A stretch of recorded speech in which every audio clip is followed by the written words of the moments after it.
Eu falei daquela candidata do Novo, a Marina Helena. Helena? Pois é, a Marina Helena.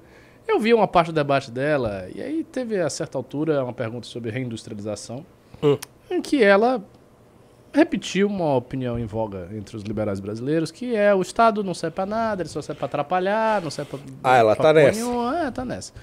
E o tema é reindustrialização. E aí eu fiz a observação, que para mim é evidente, que os processos de industrialização no mundo foram feitos com a iniciativa privada e com o Estado. É verdade. É assim em Bismarck, na Alemanha, no século XIX, foi assim nos Estados Unidos, no século XIX é a mesma coisa, foi assim no caso do Brasil. No caso do Brasil é até com um adicional, porque aqui a gente teve algumas ditaduras que promoveram o processo de industrialização, embora o processo de industrialização brasileiro não tenha ocorrido exclusivamente nas ditaduras, ele ocorreu também sob égide de governos democráticos, vide Juscelino Kubitschek e Dutra.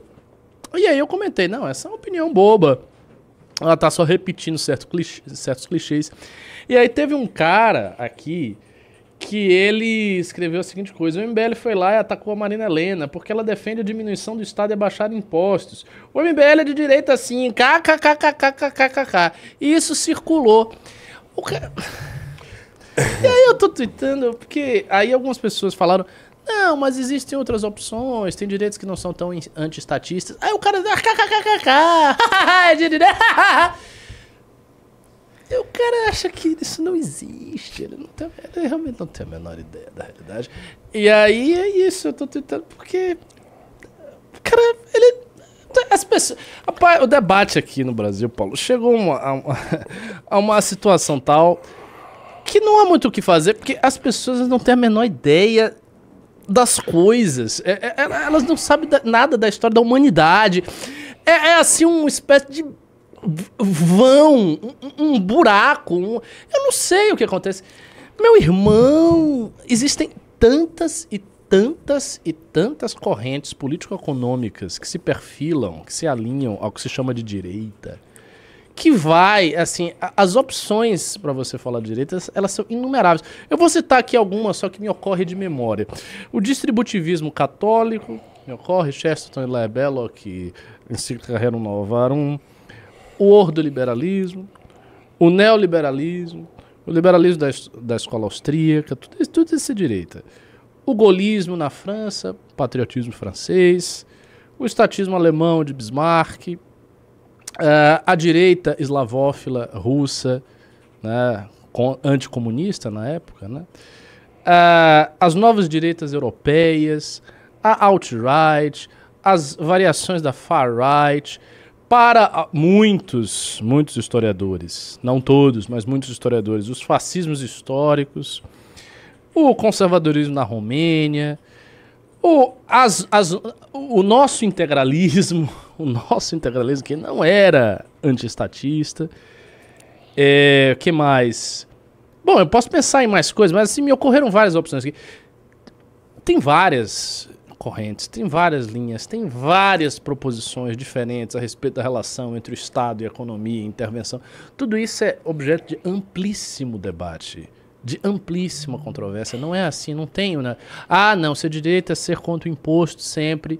Veja, eu acho que a carga tributária brasileira é péssima, porque ela é muito regressiva, ela sobrecarrega as pessoas mais pobres, o rico no Brasil não paga imposto. Isso são meio que clichês e lugares comuns que a esquerda fala, que todo mundo fala e que são óbvios. Mas isso que eu estou dizendo aqui é o básico. Tá, você tem que saber que isso existe. Isso existe. E quando as pessoas têm esse tipo de reação, não é que ela discorda, é que ela acha que isso é absurdo, ela acha que isso não existe. Então, como eu fiz essa observação sobre a Marina Helena, ele acha que eu sou um esquerdista. E ele tá aqui dizendo, não, porque ele é esquerdista, logo o MBL é esquerdista. Ah, sempre soube, o MBL é esquerdista. Aí não dá, né? Aí é difícil. Mas, o meu queridíssimo professor Ricardo, eu só acho que tem um problema nessa sua análise da situação. Sabe qual é? Qual é? Nós estamos falando aqui de pessoas anônimas ou semi-anônimas em redes sociais. E esse sujeito que tá aí falando essas coisas ele é anônimo, ele não tem a cara pois é. Então, essa pessoa provavelmente... Se denomina o crítico.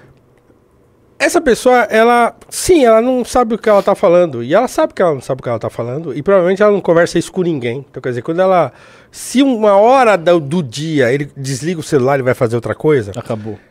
Acabou. Essa pessoa não existe na realidade. Ele só existe ali. Então, assim... eu demorei um tempo, assim, pra entender esse negócio, assim. Que, primeiro, as pessoas... Que você tá lançando aí. É porque, assim, essas pessoas não têm nada a perder. Então... Ele é um anônimo, né? Ele pode falar não o que tem ele quiser. absolutamente nada a perder. Nada, nada. E pra ela é assim, ter um minuto da sua atenção pra responder o que ela tá dizendo, já é a glória pra ela. E pra você é uma perda de tempo precioso. Então, eu aprendi isso. Demorei, viu? Eu demorei. Hoje em dia eu respondo... E os defensores do racismo, Paulo? Os defensores da escravidão. Cara, eu respondo quando eu sei que eu posso ser didático para com os outros. Então eu aproveito aquela pessoa para responder para todo mundo. Quando não, infelizmente é assim que acontece, né? Sim, a gente tá lidando com... E outra coisa, assim, é forçoso admitir que a gente vive num país que as pessoas... tem pouquíssima educação e sabem muito pouco de tudo e tal, mas que o celular e a rede social estimula as pessoas a serem opinosas, né? E aí tem um outro detalhe importante, que é que assim, não dá para parecer xenófobo ou bairrista, sei lá o que, como se diria isso, mas assim, caramba, como é que, assim, eu sou um cara que eu nasci e cresci em São Paulo, que tem uma experiência de vida que é cosmopolita, né? Que é muito diferente de você lidar com uma realidade lá de, sei lá, de onde minha sogra morava, lá em Nepomuceno, em Minas Gerais. Uhum. Quer dizer, tudo bem, tem internet hoje, o cara pode ir lá. Então, assim, tem internet, mas a grande parte da experiência de um jovem que nasceu numa cidade pequena do interior do Brasil aí, hoje está circunscrita à internet. E é óbvio que a experiência de vida, a experiência cosmopolita, de você viver várias coisas e tal, de você morar numa cidade grande e tal, vai te dar outra perspectiva das coisas. Então é muito difícil, às vezes você vai... igual esse papo de racismo mesmo, assim, às vezes eu vejo um comentário qualquer sobre isso, numa coisa que eu escrevo, aí você entra no perfil do fulano, o fulano, sei lá, outro dia eu entrei no perfil de um cara que comentou um negócio numa postagem minha, e o comentário do sujeito ia meio naquela onda do racismo é mimimi. Aí quando eu entrei lá, o sujeito era de Joinville. Eu falei... Ele nem vê negro, né? Pô, eu falei, cara, desculpa, entendeu? Aí eu larguei pra lá e pronto, tá bom, entendeu? No meu vídeo dessa semana, pro canal da Valete, em que eu comecei a fazer uma série de vídeos sobre educação, e o primeiro vídeo eu tô questionando a questão da responsabilidade do Estado em relação à educação. E óbvio, eu falo no vídeo que não é que o Estado não tem responsabilidade nenhuma, eu acho que o Estado tem que ter responsabilidade e tal, só que eu acho que o Estado gere mal e que poderia ser mais efetivo e tal. Então, quer dizer, tentando mostrar o problema e talvez apontar alguns caminhos. Aí aparece um comentário lá assim, mais uma ladainha do neoliberalismo, não sei o que. Cara, eu vou responder um negócio desse, eu não vou. O cara nem viu o vídeo, né? Ele nem viu, ele tá querendo atenção. Ele tá querendo atenção. Ele é um perfil que ele não tem nome, ele não tem uma foto dele lá, não tem nada. Ele é um perfil, uma imagem qualquer, um nome, blá blá blá. E aí o cara escreve por quê? Porque ele quer que alguém vá lá responder ele. Porque aí ele fala, fui lá, mitei, né? Então, meu amigo, nem vale a pena. Eu já incorri no erro, que eu já respondi aqui. Eu vi isso aí, eu vi esse corte do seu comentário no Tamir. No Tamir Felipe. O que ele comentou sobre? Ele falou, ele fez a thumb dele batendo palmas para o MBL e tal, Ricardo Almeida. Bacana, ele viu o seu corte, reagiu, falou, pô, que legal. Imagino que os ciristas gostem, né? Porque, não, e o que ele falou, assim, o Tamir é um cara bacana, porque ele falou, cara, assim, não vem com isso, querer que eu compre briga, que eu não vou comprar, não vem querer que eu tome posições ideológicas que eu não vou tomar. Se o sujeito é um cara à direita, falou um negócio que tá certo, eu vou falar, tá certo. Se o sujeito é à esquerda, falou um negócio que tá errado, eu vou dizer, tá errado.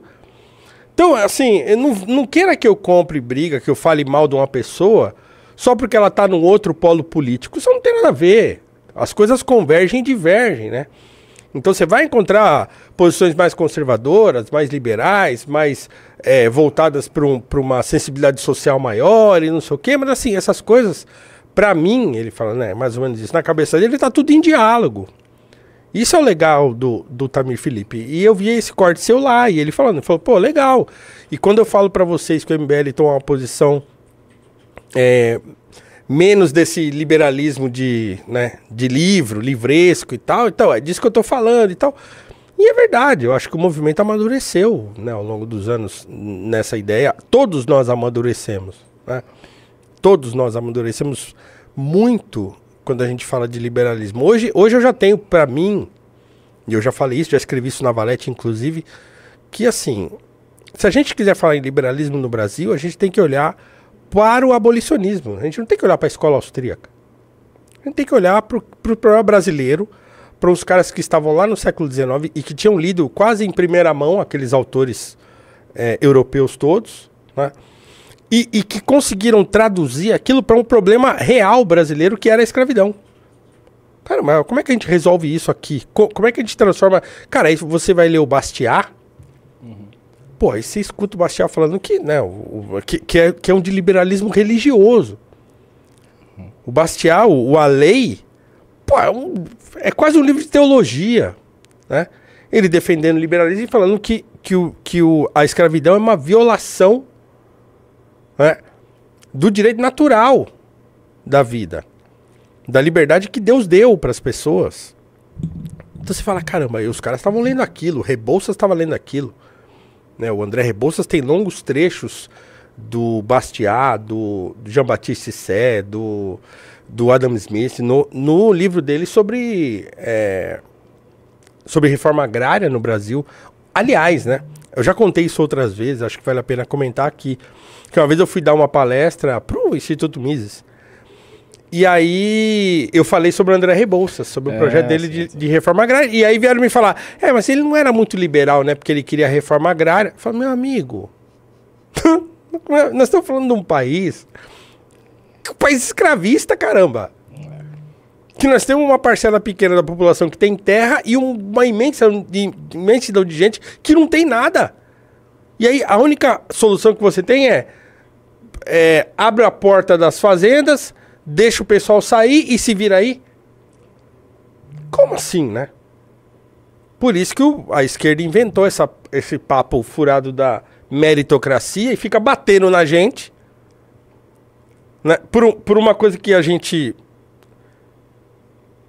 nem criou, né, que é a mesma coisa que fazem com o Gilberto Freire quando falam que ele defendia a democracia racial, né? Ele foi obrigado a falar sobre isso porque ficaram falando que ele defendia um negócio que ele nunca falou. Então, a meritocracia é a mesma coisa. É um termo criado por um esquerdista inglês. Acho que é The Rise of Meritocracy, acho que é o nome do livro. Eu escrevi sobre isso num artigo na Gazeta. É um cara de esquerda que escreveu um livro para criticar essa questão da direita que defendia o mérito, o esforço, não sei o quê, e ele cunhou o termo meritocracia, e a esquerda começou a bater na direita, falando que a direita defendia esse negócio. Não, é só se esforçar que você consegue. E aí você acaba chegando num ponto em que você vê que tem muita gente que pensa isso mesmo. Eu sei. Tem muita gente, e mormente quem pensa desse jeito é quem já tem dinheiro, quem já tem posição social, quem é herdeiro, que não se esforçou porcaria nenhuma. Exatamente. Eu acho que tem muitas camadas nesse problema aí. Uma primeira camada que é bastante evidente é essa que você falou. São as pessoas que são beneficiadas porque o discurso delas casa com o estilo de vida delas. Exatamente. E veja só, via de regra, não são pessoas que estão afastadas do Estado. Porque o empresariado brasileiro é muito próximo do Estado. Inclusive, em um tweet eu falei aqui, do Salim Matar. O Salim Matar, que é o maior doador privado do Novo que existe, né? Ele doa para inumeráveis campanhas do Novo. É um cara que tem um trabalho no movimento liberal, um trabalho grande no movimento liberal, de fomento a candidaturas, de fomento a porta-voz, coisa e tal. O Salim Matar é dono de uma empresa grande que é a Localiza. A maior empresa de locadores de carro que tem, né? E o Salim Matar tem uma relação com o Estado brasileiro. Eu não sei detalhar... Desde os governos petistas. Pois bem, inclusive. eu não sei detalhar o que aconteceu, mas eu vi algumas notícias relativas a isso. Alguns contratos sobre o governo Bolsonaro, Dilma Paulo Guedes. Governo Dilma. Então, o que acontece neste caso? O que acontece é que ele tem um comportamento do empresário que é um comportamento normal. O empresário busca fomentar o seu negócio. Se existe uma maneira dele conseguir se associar ao Estado para isso, seja via contratos, seja via subsídios, seja via algum tipo de privilégio que ele consiga estabelecer, ele estabelece. Ele vai fazer. Todos os empresários fazem isso, é uma coisa muito natural. Então, isso mostra já de cara o seguinte, que o capital privado, o dinheiro privado não estatal, busca o Estado. Inclusive o dinheiro que está na mão das pessoas que nominalmente são defensores de certos ideologismos, o Estado tem que diminuir, o Estado tem que acabar, não dá. Mas a pessoa na prática ela faz isso. Todo mundo faz isso. Então essa é uma camada, que é a hipocrisia. Porque no fundo qual é a ideia? Então quando o Estado me dá, sei lá, um subsídio, aí está bom. Mas quando o Estado resolve gastar muito em educação ou saúde, aí está mal. Aí não é legal. Não, isso não é dificilmente defensável essa postura. A segunda camada é o seguinte, são os jovens, milhares e milhares, talvez no Brasil já milhões, e às vezes pessoas não tão jovens assim, que não tendo nenhuma literatura em filosofia política, ou em história, ou em sociologia, fazem inferências muito planas e rápidas. Então, essas pessoas enxergam fenômenos simples, cotidianos, circundantes à vida delas, que o cara vai numa repartição pública, o negócio não funciona, o cara vê o Sistema Único de Saúde, vê um monte de problemas no Sistema Único de Saúde, o cara vê que o Brasil tributa bastante a família dele, e ele próprio, ele olha um vídeo lá que mostra que, sei lá, um celular, um negócio que ele comprou, tem não sei quantos % de imposto que o Estado botou lá. E aí esse cara, ele olha, eu tô sendo roubado, o Estado tá me roubando, tá me tributando demais, isso não tá certo, isso é um absurdo. Qual é a explicação que eu tenho para este fenômeno? A explicação que eu tenho é que imposto é roubo, o Estado não presta, ele só se mete na minha vida para me prejudicar, eu não aguento mais isso, o Estado tem que diminuir. Diminua aí de qualquer jeito. Então ele faz uma inferência rápida, rasa e simples. É assim, eu não gosto do Estado, por quê? Porque o Estado está aqui para me ferrar. Mais ou menos é essa a noção. O que é um sentimento que no seu sentimento, não na expressão teórica, na expressão teórica é problemática, mas no sentimento é muito genuíno. Porque, de fato, o Estado brasileiro é muito disfuncional. Sim. Muito disfuncional. E os vários estados dos vários países têm níveis diferentes de disfuncionalidade. Não tem ninguém que está satisfeito com o governo. É muito raro você encontrar uma pessoa que está satisfeita com o governo. Eu tenho um amigo, por exemplo, que mora na Europa há muitos anos e ele diz, os europeus sempre estão reclamando do governo. Para os nossos padrões, morar na Irlanda, morar na Espanha, morar na Itália, talvez seja maravilhoso. Você sinta que o Estado está ali lhe amparando, os serviços são bons, é muito melhor do que aqui, as estradas são bem feitas, a cidade é limpa. Então você não reclama. Ele mesmo diz que eu não sinto nenhuma vontade de reclamar, porque eu vim de Salvador, então, para o meu contexto. Mas ele diz, os europeus estão sempre reclamando, acho que sempre está errado, que o governo está errado. É uma coisa normal, você reclama do governo, porque você quer que o governo seja melhor. E você percebe, as pessoas percebem as injustiças. Menos no Brasil. No Brasil as pessoas defendem o governo. O negócio...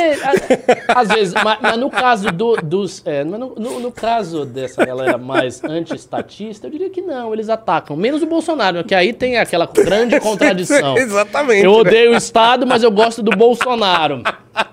Aí é complicado.